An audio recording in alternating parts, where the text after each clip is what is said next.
3 jours avant mon mariage, ma meilleure amie a avoué qu'elle sortait en secret avec mon fiancé, depuis près d'1 an. Il pensait que j'allais tout annuler, mais j'avais une meilleure idée. Marisol n'a pas pleuré, quand elle me l'a dit. C'était la première chose qui clochait. Aucun tremblement, aucune excuse dans sa voix, juste un calme plat. Préparé, comme si elle avait répété la phrase devant le miroir, jusqu'à ce que cela ne fasse plus mal de la prononcer à voix haute. Il faut que je te dise quelque chose avant samedi, a-t-elle dit, en posant un café que je n'avais pas demandé, et que je n'avais pas touché. Et j'ai besoin que tu me laisses terminer, avant que tu ne dises quoi que ce soit. Je me souviens du bruit exact de la céramique, que la tasse a fait contre l'îlot de ma cuisine. Je me souviens qu'elle portait le gilet, celui que je l'avais aidé à choisir pour sa fête de Noël au bureau. Je me souviens avoir pensé, dans les 2 secondes avant qu'elle ne reprenne la parole, qu'elle allait me dire qu'elle ne pourrait plus être ma demoiselle d'honneur, qu'elle avait trouvé une grosseur quelque part, ou que sa mère était de nouveau malade. J'ai imaginé 4 tragédies différentes dans ma tête, et aucune d'elles n'était la bonne. Elle a utilisé le mot « nous » à 4 reprises, avant que je ne le remarque. Owen et moi, nous ne voulions pas que cela arrive. Nous avons fait attention. Et puis, en plein milieu d'une phrase sur à quel point elle était désolée, elle a dit quelque chose à propos d'un endroit qu'ils avaient trouvé, un lieu pour lequel ils mettaient de l'argent de côté, pour nous, et toute la pièce a basculé. Je n'ai pas posé de questions sur cet endroit. Pas à ce moment-là. Je suis resté très immobile, et je l'ai laissé penser que ce silence signifiait que je m'effondrais, parce que c'était plus facile que d'expliquer. Que ces mots, pour nous, venaient de réorganiser quelque chose dans ma tête. Une sorte de colonne comptable, que je ne savais même pas que je tenais. Une liaison était une blessure. Un endroit pour lequel ils mettaient de l'argent de côté était un chiffre, et les chiffres étaient le seul langage auquel je faisais vraiment confiance. Je ne suis pas allé chez ma mère, ce soir-là. Je n'ai pas pleuré sous la douche, comme j'aurais probablement dû le faire. J'ai plutôt ouvert mon ordinateur portable, toujours dans mes vêtements de travail, sentant encore le parfum de Marisol, suite au câlin qu'elle avait essayé de me donner en partant. Je ne le savais pas encore, assise là dans le noir, pendant que l'application bancaire se chargeait, mais cette liaison allait s'avérer être la moindre des 2 choses qu'il m'avait volées. J'étais comptable depuis 8 ans, au moment où j'ai rencontré Owen Castellan. Pour des petites entreprises, principalement. Une boulangerie, 2 cabinets dentaires, une entreprise de paysagisme qui m'a payé en partie en bois de chauffage, lors du premier hiver, parce que leur trésorerie était serrée. J'aimais ce travail, parce que les chiffres ne vous mentaient pas, contrairement aux gens. Un registre comptable était soit équilibré, soit il vous indiquait exactement où il ne l'était pas. Owen vendait de l'immobilier commercial, et il avait un rire qui remplissait une pièce, le genre d'assurance qui poussait des inconnus à lui accorder leur confiance, avant même qu'ils ne les méritaient. Nous nous sommes rencontrés au barbecue d'un ami commun, et en moins de 4 mois, il laissait des brosses à dents dans mon appartement, et me disait, spontanément, qu'il n'avait jamais rencontré quelqu'un, à qui il confierait son argent comme il le faisait avec moi. Je l'ai cru. J'avais construit toute ma vie d'adulte, autour de l'idée d'être cette personne, celle à qui les autres pouvaient confier leurs finances, pour ensuite repartir l'esprit tranquille. Marisol Ferreira était ma meilleure amie. Depuis nos 19 ans, ma colocataire lors de notre 2e année d'université, la personne qui s'était assise avec moi dans la salle d'attente d'un hôpital, quand mon père avait eu sa première alerte cardiaque, et la personne qui m'avait aidé à choisir ma robe, il y a 11 mois. C'était dans une boutique de mariage, située dans un centre commercial de banlieue, qui sentait la moquette neuve, et la gamme de bougies discontinuées de quelqu'un. Un parfum de cannelle ou quelque chose du genre, écœurant, le genre d'odeurs qui s'imprègnent dans les tissus et y restent. Elle a pleuré dans la cabine. D'essayage, ce jour-là, de vraies larmes, et elle m'a dit qu'elle ne m'avait jamais vu être autant moi-même. Nous avons ouvert le compte commun, la semaine suivant nos fiançailles. Un fonds pour le mariage, comme l'appelait Owen, en ne plaisantant qu'à moitié. À la banque Meridian Trust, avec nos 2 noms dessus, chacun de nous y déposant une part de chaque salaire. J'y ai versé 47 000 $ de mes propres économies, au cours des 2 premiers mois, soit la majeure partie de ce que j'avais accumulé en une décennie, à découper des coupons, et à conduire une voiture qui affichait 190 000 miles au compteur. Owen avait dit qu'il mettrait la même somme, une fois que sa commission sur la vente d'un entrepôt serait encaissée. Il ne l'a jamais vraiment fait, et je ne l'ai jamais vraiment poussé à le faire, parce qu'il avait commencé à dire qu'il voulait gérer les finances à partir de là, et parce que je l'aimais, et parce qu'il ne m'était pas encore venu à l'esprit, que la confiance et la diligence étaient censées être 2 choses distinctes. Avec le recul, il y avait eu des petits détails. Marisol devenant distante pendant une période au printemps, puis soudainement très impliquée à nouveau pendant l'été, proposant de passer des appels aux prestataires, que je ne lui avais pas demandé de faire. Owen emmenant son ordinateur portable dans la salle de bain, pour terminer un email. Un mardi en avril, quand j'ai demandé quel était le solde du fonds de mariage, et qu'il a répondu, trop vite, je le chercherai plus tard, pour finalement ne jamais le faire. Je me suis dit que c'était le stress du mariage. Tout le monde disait que les 6 mois précédant un mariage rendaient les gens bizarres. L'oncle d'Owen, Walter, est venu dîner ce même printemps. C'était un homme grand et facile à vivre, qui parlait avec les mains, et apportait une bouteille de vin. À chaque fois, jamais la même, comme s'il les collectionnait juste pour l'occasion de ses visites. Il avait bâti une modeste fortune, en rénovant et revendant des duplex il y a des décennies, et il aimait en parler, de la même manière que certains hommes parlent d'une guerre, à laquelle ils sont fiers d'avoir survécu. Il m'a prise à part une fois, en s'essuyant les mains sur un torchon, pendant qu'Owen faisait griller du poulet sur le balcon. Il m'a dit qu'il était heureux, que son neveu ait enfin jeté son dévolu sur quelqu'un de pragmatique, quelqu'un qui ne le laisserait pas faire de folie avec l'argent. J'ai ri, et j'ai répondu que je ferais de mon mieux. Je n'avais aucune idée, debout dans cette cuisine, avec un torchon et un verre de son vin terrible, que je parlais à l'homme, dont la signature finirait par garantir le prêt, sur la chose exacte que j'étais censé empêcher. Ce printemps-là, j'ai aussi remarqué d'autres petits détails oubliables, le genre de choses qui ne veulent rien dire, jusqu'à ce qu'elles deviennent les seules choses dont on se souvient clairement. Une bougie que Marisol laissait allumer sur le comptoir de sa cuisine, qui dégageait une putain de légère odeur de sucre brûlé, une bougie qu'elle n'avait jamais eue avant cette année-là. Owen, qui avait arrêté de payer le déjeuner avec notre carte commune, pour soudainement, toujours avoir de l'argent liquide sur lui.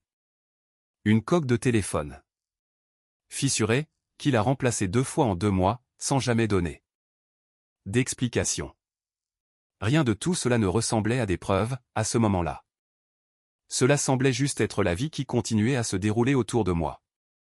Comme la vie le fait si bien, remplie de petites choses remplaçables, qui ne demandent pas à être remarquées.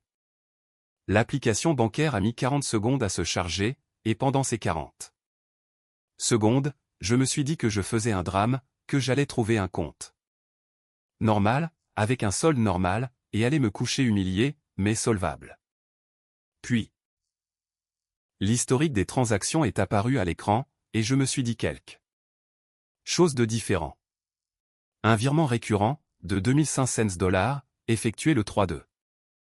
Chaque mois, au cours des 10 derniers mois, vers un compte intitulé Cedar Row Holdings. Je ne reconnaissais pas ce nom. J'ai supposé, dans la première demi-seconde de Clémence, qu'il s'agissait d'un prestataire, un traiteur, une société de location, ou quelque chose avec un nom d'entreprise étrange, avec lequel Owen avait mis en place un plan de paiement échelonné, et qu'il avait oublié de mentionner. Mes mains ne tremblaient pas encore. C'est arrivé une minute plus tard, quand j'ai ouvert un deuxième onglet, que j'ai cherché le nom, et que j'ai trouvé un enregistrement d'entreprise, déposé auprès de l'État 11 mois plus tôt, listant 2 membres gérants, Owen Castellan et Marisol Ferreira. Je suis resté assise avec ça pendant un long moment, assez longtemps pour que mon thé refroidisse sur le comptoir, à côté d'un ordinateur portable, qui était en train de réécrire discrètement toute mon année. Il y avait pire. Un retrait massif effectué 3 semaines plus tôt, 19 000 $, enregistré sur le compte sous l'intitulé « à compte salle de réception ». Cela aurait dû être logique, puisque le solde du lieu était exactement le genre de chiffre qui me faisait grimacer, sauf que c'était moi qui avait programmé la visite finale, avec la coordinatrice des lieux. Et j'étais presque certaine que nous devions encore de l'argent. Je me suis dit que ce devait être une erreur administrative, qu'Owen avait probablement juste mal étiqueté un virement, et que les gens qui vous aiment ne créent pas de sociétés écran, avec votre meilleur ami dans votre dos, pendant la majeure partie d'une année. Je me suis répété cela 3 ou 4 fois de plus, avant de finir par croire le contraire. Quelque part vers 2 heures du matin, je fixais 10 mois de virement de 2500 $. Soigneusement empilés les uns sur les autres, comme s'ils avaient patiemment attendu d'être découverts. Je ne l'ai pas confronté cette nuit-là. Je me suis dit que c'était parce que j'étais trop fatigué pour être cohérente. La vraie raison, celle que je ne voulais pas encore regarder en face, c'était que, à la seconde où je dirais quelque chose à voix haute, il saurait que j'étais au courant, et je n'étais pas prête à perdre le moindre avantage que le silence m'accordait encore. J'ai appelé la salle de réception le lendemain matin, pendant ma pause déjeuner, assise dans ma voiture. Dans le parking du travail, le moteur éteint, et les vitres qui s'embuaient sous l'effet de ma propre respiration. La coordinatrice, une femme à la voix douce, nommée Ronnie Alsa, qui m'avait guidé à travers les plans de salle et les échantillons de linge de table pendant 8 mois, a ouvert notre dossier, et m'a lu les chiffres. Elle l'a fait avec la voix patiente et légèrement confuse de quelqu'un qui annonce une mauvaise nouvelle dont elle ne comprend pas encore la portée. D'après ce que je vois, a-t-elle dit, nous avons reçu un acompte de 4 200 $ en mars. C'est tout. Il nous reste un peu plus de 16 000 $ à percevoir, et ce solde est dû d'ici vendredi, où, conformément au contrat, nous devrons libérer la date. Vendredi, soit 2 jours avant le mariage. Je l'ai remercié, j'ai raccroché, et je suis resté assise dans l'obscurité du parking, les 2 mains sur le volant, en faisant un calcul dont je connaissais déjà la réponse. 19 000 $ avaient quitté notre compte, sous l'étiquette d'un acompte pour la salle. 4 200 $ étaient réellement arrivés. Le reste, représentant presque exactement le montant de 10 mois de virement à 2500 $, à quelques détails près, était parti complètement ailleurs. Et le lieu lui-même, l'endroit physique où 140 invités étaient censés me regarder me marier dans 4 jours, était à une échéance manquée près de tomber à l'eau. Je me suis convaincu, pendant environ 1 heure, que je lisais mal une erreur du système, que les banques faisaient des erreurs, et qu'Owen ne serait pas assez imprudent pour compromettre le mariage lui-même, à cause de l'argent qu'il déplaçait. Puis je me suis souvenu qu'un homme qui prévoyait de partir n'avait pas besoin que le mariage ait lieu, pour aucune autre raison que là. Seul qui comptait pour lui, une fois le mariage célébré, tout ce que nous avions construit ensemble cesserait d'être à moi, et il me serait impossible de le récupérer facilement. Je n'ai pas appelé Owen. J'ai appelé Marisol à la place, et je lui ai demandé, d'une voix que j'ai gardée admirablement neutre, si elle voulait prendre un café, avant que la logistique du dîner de répétition ne devienne folle. Elle a dit oui immédiatement, avec un peu trop de chaleur. C'était la voix de quelqu'un de soulagé, que sa confession d'il y a 3 jours n'ait finalement pas mis fin à notre amitié. J'ai raccroché, et je suis resté assise là encore 1 minute.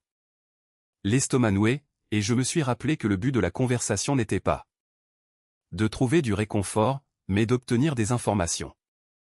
Nous nous sommes retrouvés dans un dîner où aucune de nous n'allait d'habitude.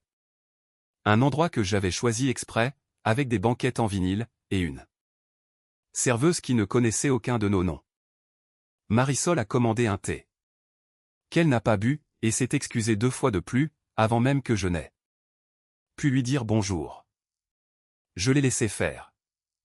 J'avais appris, en tenant la comptabilité de petites entreprises pendant 8 ans, que les gens qui se sentent pardonner trop tôt, arrêtent d'être prudents, et j'avais besoin qu'elle soit imprudente. Je ne suis pas là pour me disputer, lui ai-je dit, et je le pensais d'une manière qui m'a surprise moi-même. J'ai juste besoin de comprendre à quoi j'ai affaire, pour ma propre tranquillité d'esprit, c'est tout.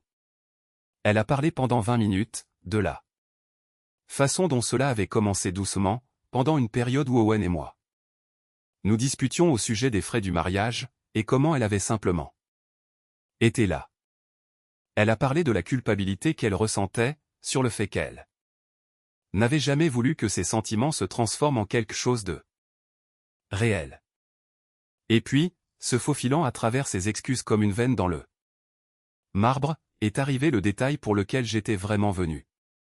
Cedar Holdings. Ça ne devait pas être quelque chose d'important, a-t-elle dit, en tortillant sa serviette. L'oncle d'Owen fait dans l'immobilier, et il a mentionné une fois que si lui, voulait un jour se lancer dans l'immobilier locatif, il était logique de commencer petit, de construire quelque chose à côté. Ça semblait intelligent, responsable même. Je ne voyais pas ça comme, elle s'est arrêtée, cherchant un mot qui ne ressemblerait pas à un vol, comme le fait de prendre quoi que ce soit. Quand comptiez-vous me le dire? À propos de la SARL, pas de la liaison. Son visage a pris une expression compliquée. Owen a dit qu'une fois que les histoires de mariage se seraient calmées, et que les choses seraient plus stables, il trouverait un moyen d'être honnête à propos de tout ça. Il a dit que ce n'était pas le bon moment, pour tout faire exploser d'un coup. J'ai demandé, en prenant soin de garder un ton léger, curieuse au lieu d'être accusatrice, si Owen avait un jour évoqué l'idée de ne pas m'épouser. Marisol a regardé son thé, comme s'il pouvait répondre à sa place. Il a dit que le mariage compliquait les finances, d'une bonne manière. Elle a fini par dire qu'une fois que les choses seraient légalement, tu sais, partagées, il serait plus facile de tout démêler plus tard, sans faire un énorme gâchis. Je n'ai pas vraiment compris ce qu'il voulait dire. Je me suis dit que c'était une histoire d'impôt. Ce n'était pas une histoire d'impôt. Je savais exactement ce que c'était. Assise là, dans cette banquette de restaurant, les mains enroulées autour d'une tasse de café que je n'avais aucune intention de boire, sentant quelque chose dans ma poitrine devenir froid, et très, très calme. Il n'avait pas prévu de m'épouser au lieu de partir. Il avait prévu de m'épouser, dans le seul but de partir proprement. J'ai appelé Odette Vance ce soir-là, depuis ma voiture, devant mon appartement. Le moteur encore éteint, créant ainsi une habitude qui ne me plaisait pas. Odette avait été l'avocate de divorce de mon père, 11 ans plus tôt, et elle était restée une amie de la famille, comme le font parfois les avocats, quand ils aiment l'enfant de leur client, plus que le client lui-même. Elle pratiquait le droit de la famille et du patrimoine depuis 18 ans, et elle ne perdait pas de temps avec les consolations. Avant d'en arriver à la partie qui comptait. Reprenez la chronologie des événements avec moi, a-t-elle dit. Et je l'ai fait. Les virements, la société. Le déficit pour la salle, la liaison, tout cela de la voie la plus plate que je pouvais trouver, comme si je présentais la comptabilité d'un client, au lieu de parler de mon propre mariage. Quand j'ai eu fini, elle est restée silencieuse. Une seconde. Déjà, j'ai besoin que vous entendiez cela clairement, parce que je ne pense pas que quelqu'un vous l'ait encore dit. En ce moment même, ce compte est un actif conjoint, dont la nature juridique est floue. Une partie est discutablement encore à vous, puisque vous pouvez retracer vos 47 000 $. À la seconde où vous serez légalement marié, tout ce qui se trouve sur ce compte, et sans doute la société elle-même, selon à quel point les fonds sont mélangés, deviendra un bien conjugal. Cela ne sera pas automatiquement divisé, ni automatiquement quoi que ce soit. Mais cela passera dans une catégorie qui prendra des mois, parfois des années. Et beaucoup d'argent en frais d'avocat pour être démêlé. En ce moment, vous avez un moyen de pression que vous n'aurez plus dimanche. J'ai donc jusqu'à samedi matin. Vous avez, jusqu'à ce que la transaction sur ce compte soit définitivement enregistrée, ce qui arrivera plus tôt que samedi matin. S'il y a une signature pour une propriété, liée à cette société, et je parierai tout ce que je possède que c'est le cas, ils sont eux aussi engagés dans une course contre la montre.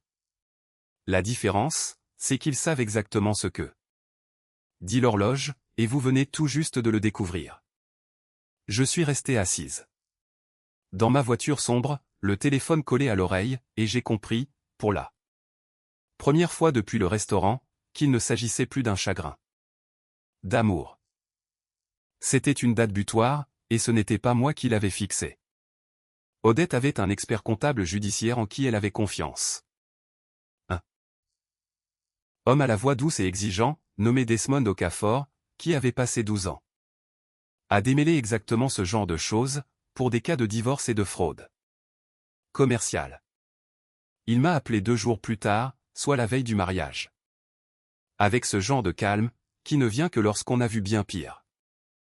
Il avait récupéré les dossiers publics de la société, croisé les dates de virement avec les relevés de la banque Méridian, et trouvé ce que je soupçonnais déjà, mais dont j'avais besoin qu'une personne diplômée confirme l'existence.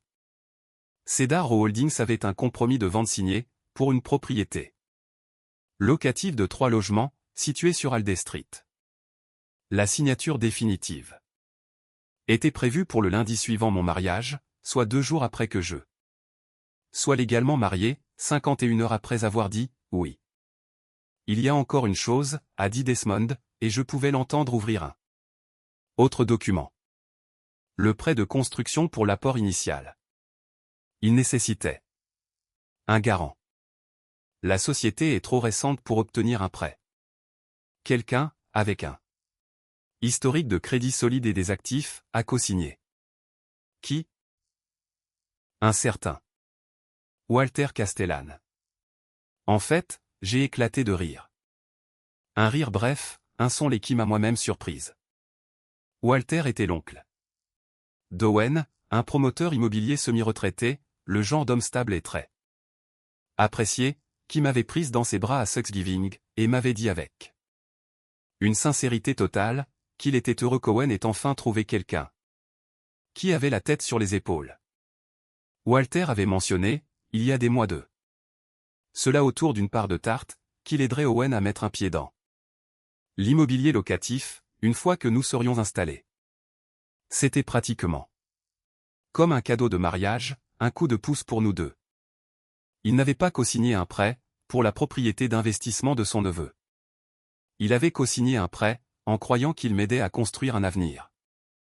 Ce fut le moment où toute l'ampleur de l'affaire s'est enfin mise en place dans ma tête. J'étais assise à la table de ma cuisine, la voix de Desmond résonnant toujours à mon oreille, avec le classeur du mariage ouvert devant moi, sur un onglet intitulé « Plan de table ». Walter allait être au 2e rang, samedi. Walter ignorait ce que sa signature avait réellement payé. Et Walter, contrairement à moi, contrairement à la salle de réception, contrairement à n'importe qui d'autre dans cette histoire, Walter avait un véritable moyen de pression. Il pouvait exiger le remboursement de ce prêt. Il pouvait retirer son nom de la garantie, avant la signature finale. Il était la seule personne, de toute la liste des invités, qui pouvait stopper net la vente de cette propriété. Et il n'avait aucune idée qu'il avait besoin de le faire. Je n'ai pas annulé le mariage, ce soir-là. Odette avait déjà commencé les démarches pour un gel de compte en urgence, et annuler le mariage ne ferait que prévenir Owen et Marisol, les poussant à déplacer tout ce qu'ils pouvaient, avant que le compte ne soit bloqué. J'ai donc envoyé un email de confirmation au traiteur. J'ai validé le plan de table définitif. J'ai dit à ma mère, quand elle a appelé pour demander si j'étais impatiente, que j'étais tellement excité que je pouvais à peine dormir. Ce qui, pour des raisons tout à fait différentes de celles qu'elle imaginait, était vrai. Aucun d'eux ne savait encore que dans 2 jours, Walter Castellan serait assis au deuxième rang, sans aucune idée de ce que sa signature avait financé. Écho. Moment où quelqu'un dirait « Oui, je le veux », si quelqu'un le disait un jour. Il allait savoir exactement ce que cela avait coûté. Odette a agi vite, une fois que je lui ai donné le feu vert. Et, vite, c'est avéré signifier quelque chose de beaucoup plus bureaucratique, et de moins cinématographique, que ce à quoi je m'étais préparé.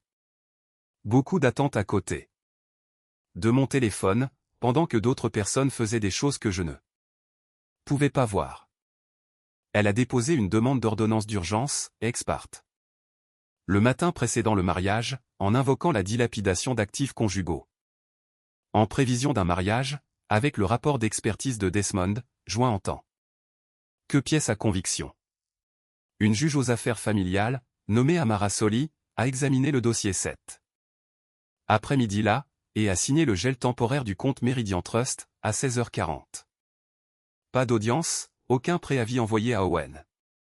C'était exactement le genre d'ordonnance discrète et rapide, conçue pour les situations où prévenir la partie adverse à l'avance lui permettrait de vider le compte, avant que quiconque ne puisse l'en empêcher. Sur les conseils d'Odette, j'ai également conduit jusqu'au poste de police local, et j'ai déposé une plainte auprès de l'unité des crimes économiques. C'était principalement, m'a-t-elle avoué honnêtement, pour laisser une trace documentaire, plutôt que dans l'espoir d'une arrestation avant samedi. L'inspectrice Renata Ibarra, 15 ans de service, dont 12 dans les crimes financiers, a pris ma déposition. C'était dans une petite pièce beige, qui sentait le café brûlé, et elle a écouté, sans grande réaction visible, jusqu'à ce que j'en arrive à la partie concernant le mariage. Toujours prévu au programme. Vous vous mariez toujours samedi, a-t-elle dit.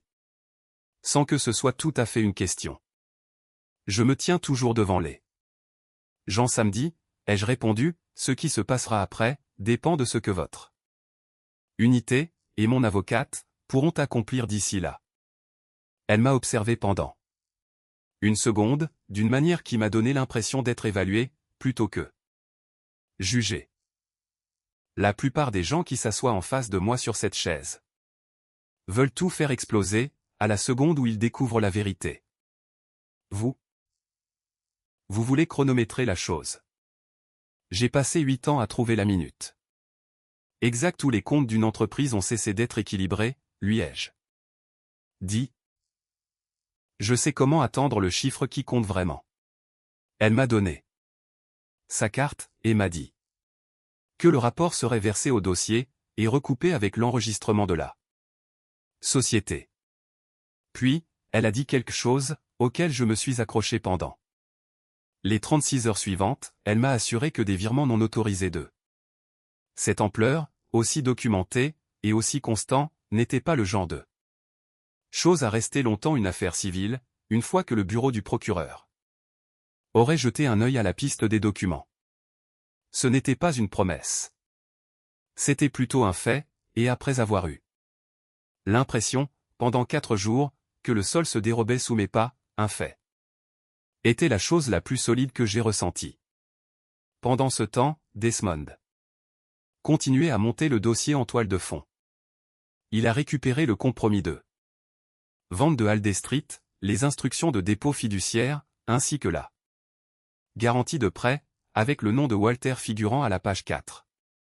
Il a croisé les dates, jusqu'à ce que tout le schéma des 10 derniers mois soit étalé sur un seul tableur, tellement net qu'il en était presque beau. Beau de cette manière froide et spécifique, qu'un dossier de fraude bien ficelé peut l'être, pour la personne qui l'a construit. Il en a imprimé 3 exemplaires, un pour Odette, un pour le futur procureur, quel qu'il soit, et un, à ma demande, sur du papier blanc sans en-tête, plié dans une enveloppe portant le nom de Walter, écrit de ma propre main sur le devant. À 20h, la veille de mon mariage, le compte était gelé, le rapport de police était déposé, le résumé de l'expertise existait en 3 exemplaires. Et je devais encore endurer un dîner de répétition, en souriant, à côté d'un homme qui ne se doutait absolument pas que le sol s'était déjà effondré sous lui. Le dîner de répétition a été l'heure la plus difficile de ces 4 jours. Plus difficile que le restaurant, plus difficile que le parking à 2h du matin. Owen s'est levé, et a porté un toast à « la meilleure décision que j'ai jamais prise ». Et j'ai souri, j'ai applaudi avec tout le monde, mes mains étant stables, d'une manière qui ressemblait à un petit mensonge privé, que je racontais à mon propre corps. Marisol était assise à 2 chaises de moi, riant trop fort, à des choses qui n'étaient pas drôles. Et une fois, quand nos regards se sont croisés, à travers la table, elle a détourné les yeux la première. Je n'ai pas dormi plus de 2 heures, cette nuit-là. Je suis resté allongé dans l'obscurité, repassant le même scénario en boucle. L'ordonnance de gel était signée, mais Odette m'avait prévenu que les banques prenaient parfois jusqu'au jour ouvrable suivant, pour traiter complètement un blocage. Ce qui signifiait qu'il y avait une possibilité bien réelle, que le compte ne soit pas effectivement verrouillé avant la signature, ou pire, avant la cérémonie. Et Owen pourrait, d'une manière ou d'une autre, déplacer de l'argent, avant que quiconque ne puisse l'en empêcher. Mon estomac ne s'était pas calmé depuis 4 jours. Mes mains avaient développé un tremblement, que je continuais de cacher en tenant des objets, une tasse de café, un stylo, le bord du classeur de mariage, n'importe quoi d'assez lourd pour masquer mon agitation. Au matin, je n'avais toujours pas reçu la confirmation que le gel était effectif. Odette m'a envoyé un SMS à 9h. La banque confirme que le blocage est actif depuis ce matin. Devrait apparaître sur toute tentative de transaction. Desmond essaie toujours de confirmer si la signature finale est maintenue comme prévu. Le côté immobilier n'est peut-être pas encore au courant. Il devrait l'être. Nous essayons de confirmer.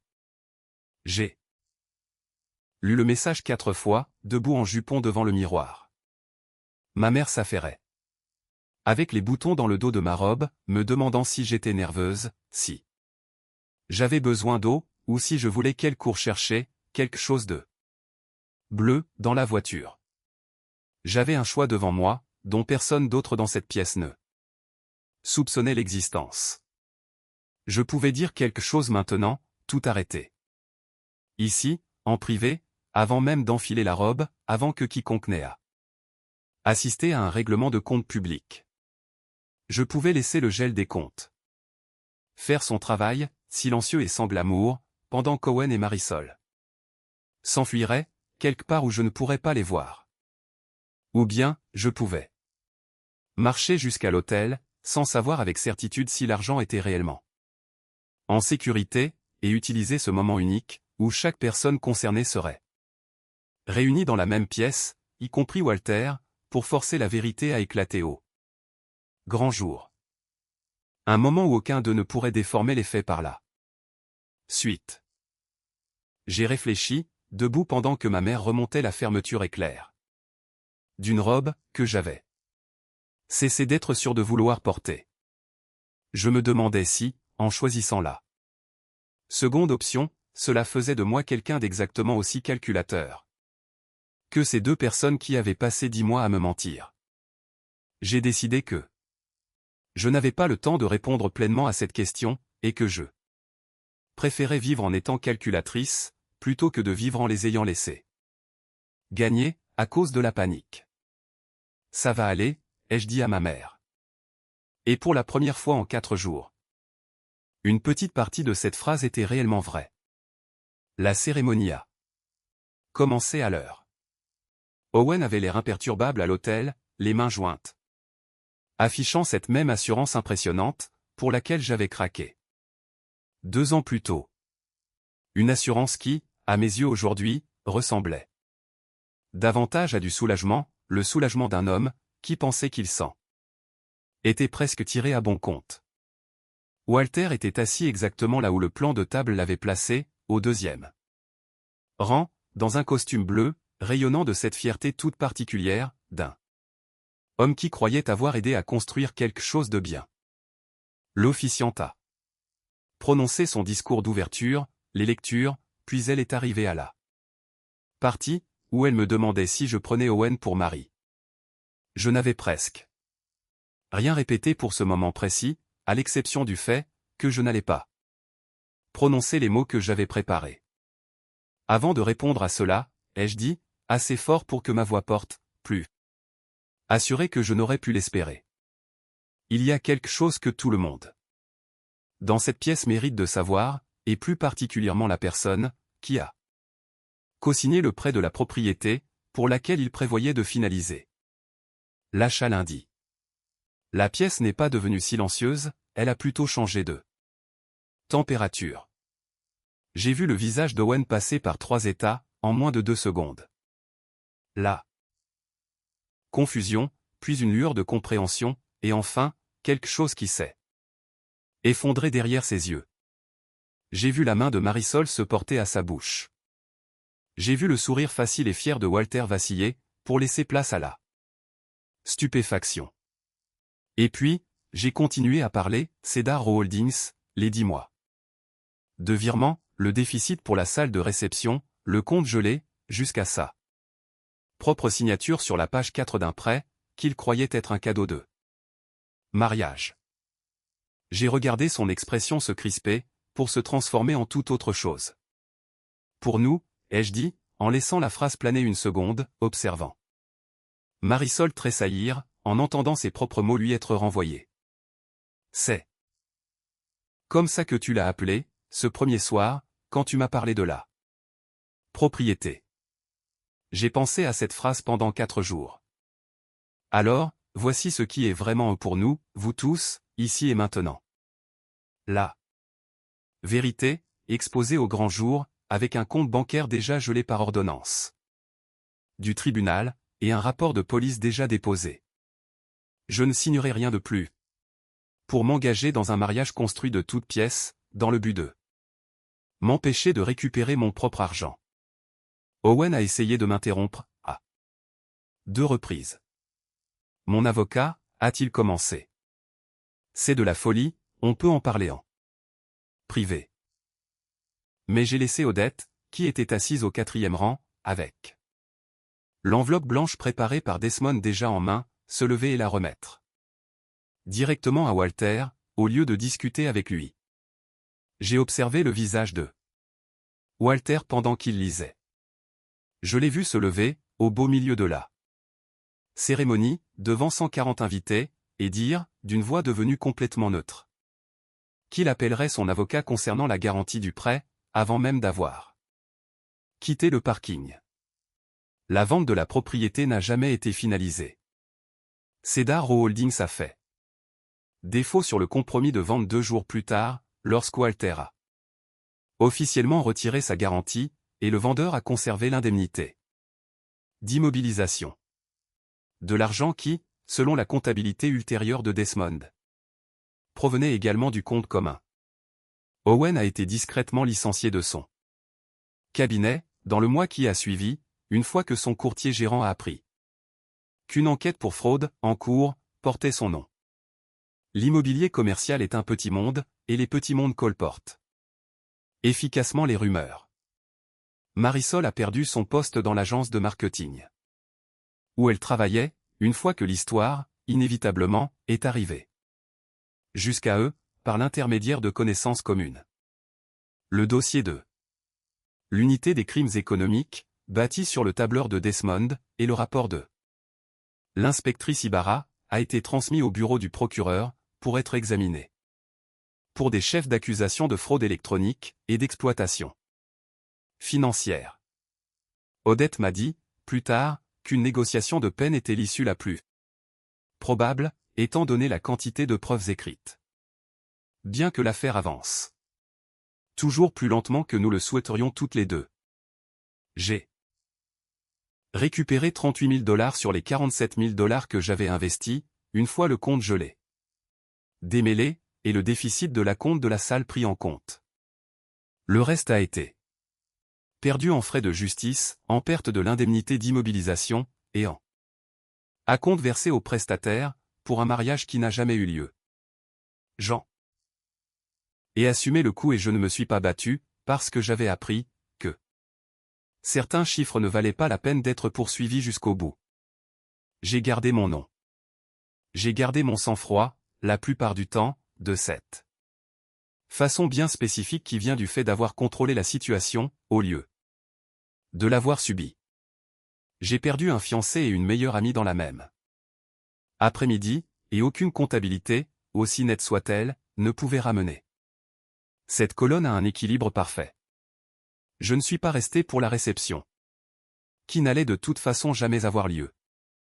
J'ai ramassé mon bouquet sur l'autel, j'ai détaché la seule fleur blanche qu'Owen avait choisie pour sa propre boutonnière, sans jamais me demander ce qui me plaisait, et je l'ai posée délicatement sur le siège vide de Walter, en passant devant le deuxième rang. Ma mère a attrapé ma main un instant, à la fin de l'allée, et je l'ai serrée, puis j'ai continué à marcher. J'ai passé les portes de la salle, laissant derrière moi la vie de blocage de la Banque Meridian Trust, qui n'existait plus que sur le papier d'un dossier d'avocat. Je suis sorti sur le parking, dans une robe de mariée que je ne porterai plus jamais. Et le compte gelé, enfin, était complètement silencieux derrière moi.